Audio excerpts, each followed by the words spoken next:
Hi viewers, welcome back to Usha queen cooking channel. ఈరోజు మనం ఇంట్లో పిల్లలందరికీ చాలా హెల్తీగా అండ్ టేస్టీగా క్రిస్పీగా బిస్కెట్స్ని ఎలా ప్రిపేర్ చేయాలో చూపించేస్తానండి. ఈ బిస్కెట్స్ అనేవి సూపర్ టేస్టీగా ఉంటాయండి.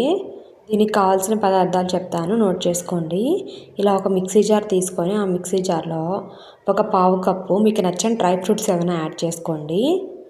తర్వాత అదే కప్పుతో ఒక అరకప్పు బెల్లాన్ని కూడా దీంట్లో తురిమి యాడ్ చేసుకోండి. తర్వాత ఒక 2 టేబుల్ స్పూన్ల శనగపిండిని దీంట్లో యాడ్ చేసుకోండి. తర్వాత ఒక 2 టేబుల్ స్పూన్ల ఉప్మా రవ్వని దీంట్లో యాడ్ చేసుకోండి.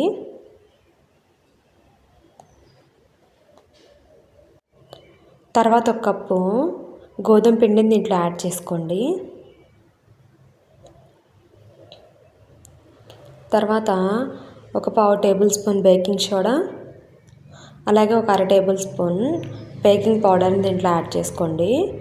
ఇవి రెండు యాడ్ చేసుకుంటేనే బిస్కెట్స్ అనేవి పర్ఫెక్ట్గా వస్తాయండి, బాగా పొంగుతాయి కూడా. తర్వాత వీలైనంత మెత్తగా మిక్సీ పట్టండి. చూడండి, ఎక్కడా కూడా మనం వేసిన బెల్లం అనేది ఉండల్లాగా అసలు కనిపించకూడదండి. బెల్లం మొత్తం కూడా మెత్తగా అయిపోవాలి. అలాగే మనం వేసిన డ్రై ఫ్రూట్స్ అనేవి కొంచెం గరుగ్గానే ఉండాలండి, అంటే చిన్న చిన్న పీసెస్ లాగా ఉండాలి, చిన్న చిన్న ముక్కల్లాగా. సో ప్రాబ్లం ఏం లేదు. బట్ మనం వేసిన బెల్లం మాత్రం మొత్తం కూడా మెత్తగా అయిపోవాలి. ఇలా మొత్తం మెత్తగా మిక్సీ పట్టిన తర్వాత ఆ మొత్తాన్ని కూడా ఒక ప్లేట్ తీసుకొని ఆ ప్లేట్లో యాడ్ చేసేసుకోవాలి. తర్వాత ఒక ముప్పావు కప్పు నెయ్యిని తీసుకొని, ఈ నెయ్యి మొత్తాన్ని కూడా ఒకేసారి యాడ్ చేయకూడదండి. నెయ్యిని కొంచెం కొంచెంగా యాడ్ చేసుకుంటూ పిండి మొత్తాన్ని కూడా కలుపుకోవాలి. ఈ నెయ్యిని నేను కరిగించి కొంచెం గోరువెచ్చగా ఉన్నప్పుడు యాడ్ చేసుకుంటున్నానండి. నెయ్యి అనేది ఒకేసారి యాడ్ చేస్తే పిండి అనేది జావైపోతుందండి. అందుకని నెయ్యిని కొంచెం కొంచెంగా యాడ్ చేసుకుంటూ కలుపుకోవాలి. మనకి ఒక హాఫ్ కప్ వరకు నెయ్యి పడుతుంది, కానీ కొంచెం ఎక్స్ట్రా తీసుకున్నాను అనమాట, ముప్పావు కప్పు. చూడండి, ఇలా యాడ్ చేసి ఇలా మొత్తం కూడా బాగా మెత్తగా మిక్స్ చేసుకోవాలి. దీన్ని మరి అంత గట్టిగా కలపాల్సిన అవసరమే లేదండి, చపాతీ పిండిలాగా. ఇలా స్మూత్గా మిక్స్ చేసుకోవచ్చు. గట్టిగా ప్రెస్ చేస్తూ మిక్స్ చేయాల్సిన అవసరమే లేదు. మీకు ఈ బిస్కెట్స్ ప్రిపేర్ చేసేటప్పుడు నెయ్యి వేసి కలపడం ఇష్టం లేకపోతే ఆయిల్ని కూడా యూజ్ చేసుకోవచ్చండి. మీరు ఇంట్లో యూజ్ చేసే ఆయిల్ అయితే ఉంటుందో ఆయిల్ని కూడా యూజ్ చేసుకోవచ్చు, అది ఆప్షనల్ అనమాట. చూడండి, ఇలా కొంచెం కొంచెంగా యాడ్ చేసుకుంటూ మిక్స్ చేసుకోవాలి. ఈ పిండి మొత్తం కూడా మనకి చపాతీ ముద్దలాగా బాగా మెత్తగా మిక్స్ చేసుకోవాలి. చాలా సాఫ్ట్గా ఉంటుందండి ఈ పిండి అనేది. మరి మీరు గట్టిగా ప్రెస్ చేయాల్సిన అవసరమే లేదు, నార్మల్గా మిక్స్ చేసుకోండి.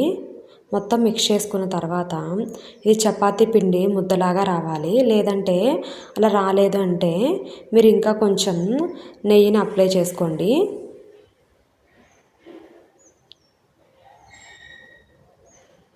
చూడండి, ఇలా ముద్దలాగా రావట్లేదు అంటే ఇంకా కొంచెం నెయ్యి పట్టిద్ది అనమాట. సో ఇంకొంచెం నెయ్యిని యాడ్ చేసుకొని మిక్స్ చేసుకోవాలి.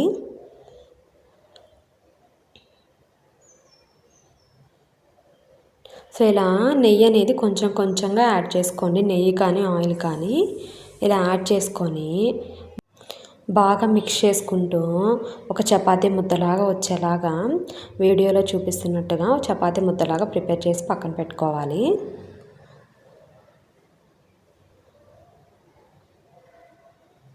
చూడండి, ఇలా కలుపుకోవాలి, పొడి పొడిగా ఏం లేకుండా. చూడండి, మీకు ప్రెస్ చేసి చూపిస్తున్నాను, ఇలా మెత్తగా ఉండాలి పిండి అనేది, మరి ఎక్కువ జావలాగా ఉండకూడదు.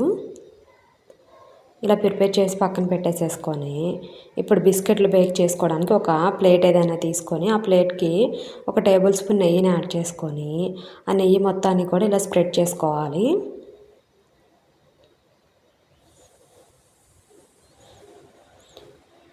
ఇలా ఒక 2-3 ప్లేట్లకి నెయ్యి అప్లై చేసి పక్కన పెట్టుకోవాలండి.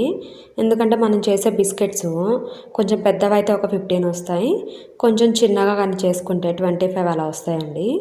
ఇలా మనం ఇందాక రెడీ చేసి పెట్టుకున్న పిండిని తీసుకొని ఇలా ఒక చిన్న ముద్దలాగా చేసి ఆ ముద్ద మొత్తాన్ని కూడా ఇలా రౌండ్ బాల్ లాగా చేసుకోవాలి.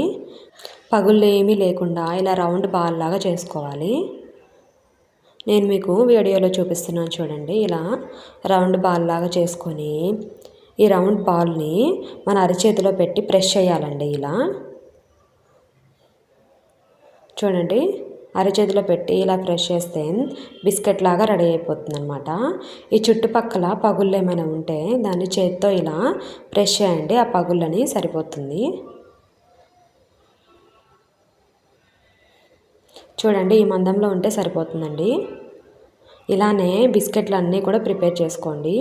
మీకు ఇంకా చిన్నవి కావాలంటే కొంచెం చిన్నవి కూడా ప్రిపేర్ చేసి పక్కన పెట్టేసేసుకోండి. ఇలానే మిగిలిన బిస్కెట్లు అన్నీ ప్రిపేర్ చేసుకోండి. నేనైతే కొన్ని చిన్న బిస్కెట్స్ అలాగే కొన్ని పెద్ద బిస్కెట్స్ చేశానండి మా పాప కోసం, మా వారి కోసం.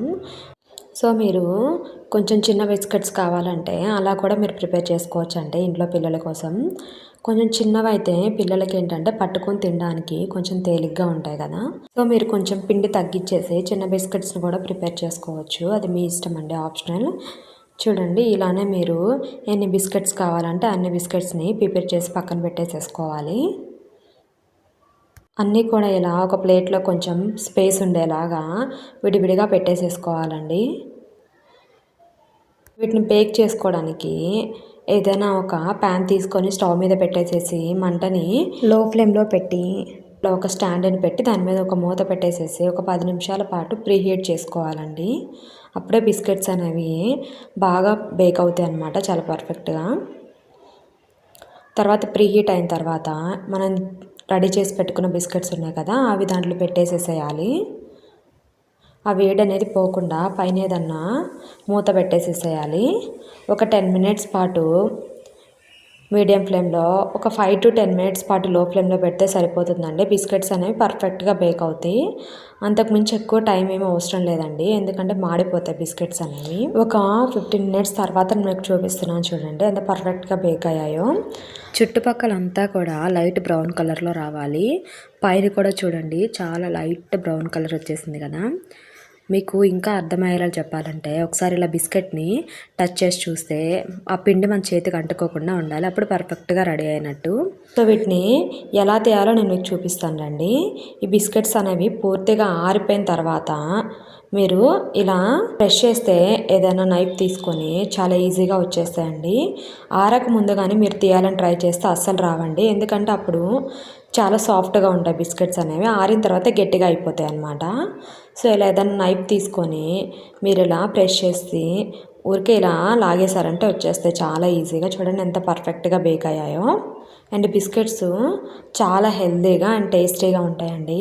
మన ఇంట్లో పిల్లలకు కానీ పెద్దవాళ్ళకి కానీ ఒక్కసారి ఇంట్లో ఇలా చేసి పెట్టారంటే బయటికి ఎప్పుడు బిస్కెట్స్ తినరండి. బయట తినే బిస్కెట్స్ అంత మంచివి కాదండి మన హెల్త్కి, ఎందుకంటే దాంట్లో షుగర్స్ ఎక్కువ ఉంటాయి, అలాగే ప్రిజర్వేటివ్స్ కూడా యాడ్ చేస్తారు.